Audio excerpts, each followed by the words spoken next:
Day 2 of the Elite 11 finals out here in Redondo Union High School on another chilly day. I'm Cooper Petagna alongside Andrew Ivins, Greg Biggins, and it was the pro day portion of the event at the Elite 11. And Biggie, I'm going to start with you, with a guy that I know you love very much, Julian Sayin, the Alabama commit, number 1 signal caller or number 2 signal caller in the state of California per 24/7 Sports. He kind of stole the show. Back-to-back, really strong days. What do you think of his performance today? Yeah, no, so I mentioned to both of you guys, I didn't love him yesterday. I thought he was good, but I think today is kind of what I expected. Saw a little more arm talent, a little more zip on the throw. I thought he was safe yesterday.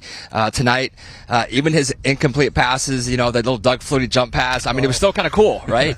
And, he's built for this. I think he's built for 7-on-7 tomorrow, too. He's a pure pocket guy who can make all the throws. He's very accurate, very confident. And, so far, man, so far so good for Julian Sayin. Yeah, we scored him the highest. Elite 11 scored him the highest as well.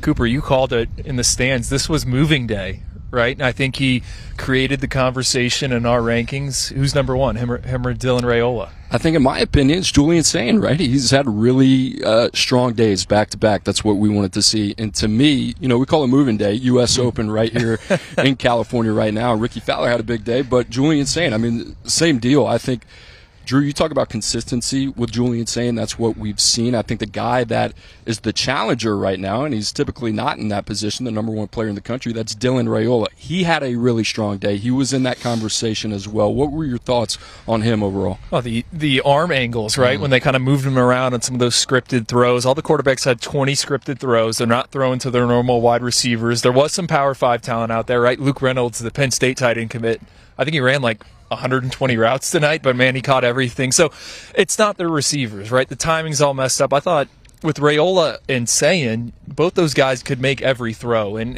with Dylan, he doesn't really have to use his lower body, but when he wants to dial it up and go deep, he can do that. He pulled me aside after his workout. Hey, did you see that? I think he's looking over his shoulder at Sayin. So I liked it. It was encouraging. I think those guys are kind of 1-2 right now. Biggie, the first contestant today with one of the highest scores, Will Hammond, going to play his football for Joey McGuire, Texas Tech. He had a really solid day. He didn't make our top 11 yesterday, but what do you think of him? No, he was number 1 up until, Julian Sayin, who was like 14th or 15th to go, something like that. No, great day for Will. He was consistent, right? I smooth mechanically, looked very comfortable rolling out, drop, rolling left, rolling right, different arm angles. It's the 3-2-1 scoring system, and he was 2-3 every single throw, 45 points for him by the Elite 11 staff, and nice job for Will. Yeah, I think we had him with a dime, right? We were scoring it a little bit different, 1-2s and then 3s for the deep balls, and I think he only had 2 incompletions. We've talked about it. Steve Wiltfong, the director of recruiting here at 24/7 Sports, he's brought it up. It's a great get for Joey McGuire, right? And you talk about that recruiting class, what the Red Raiders have done, what they're trying to do. After Micah Hudson, a 5-star wide receiver, they can pair him with Will Hammond. Man, look out for the Red Raiders. Let's talk a little bit about CJ Carr, right? This is a guy that came in, a lot of expectations, the MVP pick when we did our round table for the Elite 11. You and I had CJ Carr, right? Day 1, I think, was a little bit of a mixed bag, but I thought he bounced back today. Well, if we're talking golf analogies, he was over par, right? He rebounds under par. He's going to make the cut. Okay, no, I thought it was it was a good day for CJ Carr. Did some impressive things, moved around really well.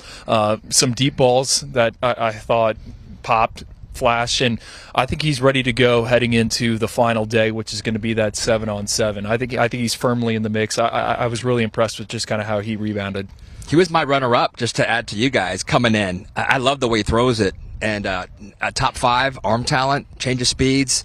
I think I mentioned Julian Sayin, probably the most ready to play in college now. CJ Carr might be right there too, man. He's polished, smart, poised, checks everything off for me. Biggie, we have the Ohio State-Michigan storyline, right? We got Air Noland, we got Jaden Davis, we got their fan bases going back and forth. Who's better? The kids are trying to put that out, right? Have you heard them say that? I haven't heard it. Yeah. They don't like the rivalry. Just stir it up, Coop. Stir it up a little bit. That's what we do. But Air Noland, I thought he had one of the better days today that we're not talking about, right? A couple other guys might have scored a little bit higher. But Drew, Air Noland, this was an area that we thought he was going to impress. I think we did.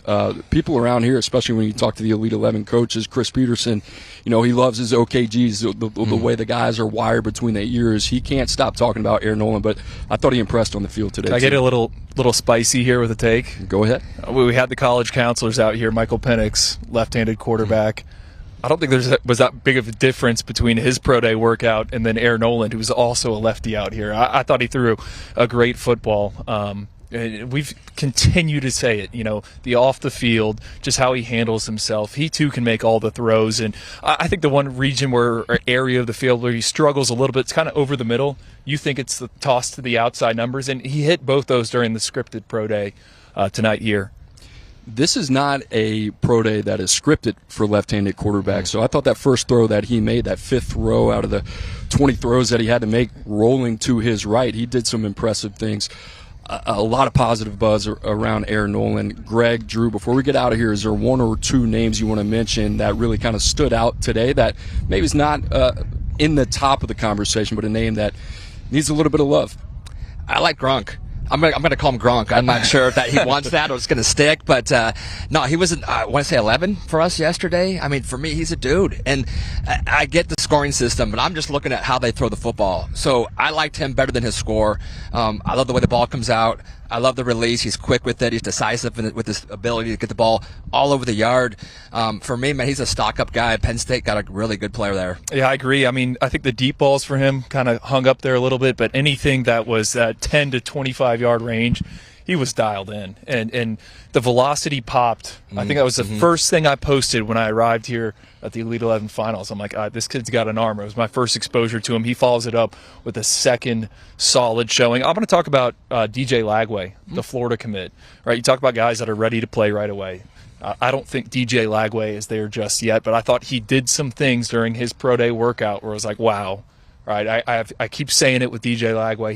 He is a lottery ticket with a monster payout, and he had the one deep throw where I think everyone in the stands was kind of going crazy on that fourth deep shot, or is it the fifth one where you kind of roll out and go deep? I mean, he has a cannon.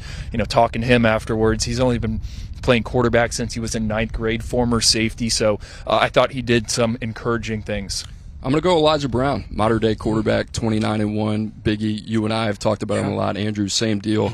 I like him. Listen, he's not going to blow you away with the arm talent. I thought he bounced back today. He's a guy who's going to be in the conversation. Somebody's going to get a really good player. Stanford, UCLA. We'll see what happens there. But, guys, move-in day 2. That does it here at Redondo Union High School for the Elite 11 Finals. We'll be back tomorrow for Greg Biggins, Andrew Ivins. I'm Cooper Petagna. Thanks for watching.